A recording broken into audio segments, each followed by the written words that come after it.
শরৎকাল। প্রকৃতি যেন তার নিজস্ব তুলিতে আঁকা এক জীবন্ত ছবি।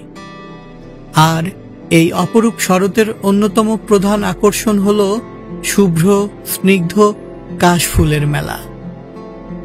আমরা এখন মঠবাড়িয়ার সূর্যমণি বধ্যভূমির পাশে অবস্থিত ওয়াটার সাপ্লাই সিস্টেমের সংরক্ষিত এলাকায়।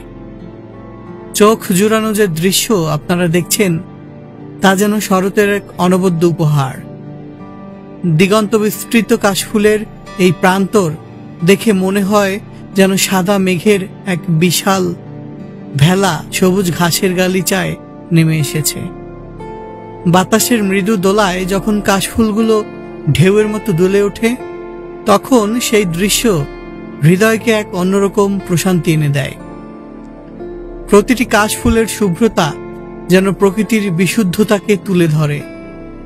সূর্যালোকে যখন এই কাশফুলগুলো ঝলমল করে ওঠে, তখন মনে হয় যেন লক্ষ লক্ষ হীরের কণা ছড়িয়ে আছে চারদিকে। এই নিস্তব্ধ পরিবেশে দাঁড়িয়ে বাতাসের ফিসফিসানি আর কাশফুলের নিরন্তর নৃত্য দেখে শহুরে জীবনের সমস্ত ক্লান্তি আর অবসাদ যেন এক মুহূর্তেই বিলীন হয়ে যায়। এটি কেবল একটি ফুলের দৃশ্য নয়, এটি গ্রাম বাংলার চিরন্তন সৌন্দর্য ও শান্তির প্রতীক।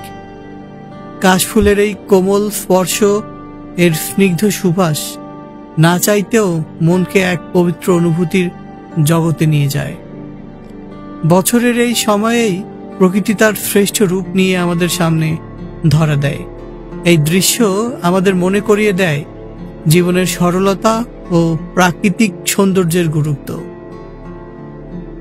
মঠবাড়িয়ার এই লুকানো রত্ন, এই কাশফুলের রাজ্য সত্যিই মনোমুগ্ধকর। আসুন প্রকৃতির এই অসাধারণ সৃষ্টিকে উপভোগ করি এবং এর নির্মল সৌন্দর্যকে চিরকাল বাঁচিয়ে রাখি।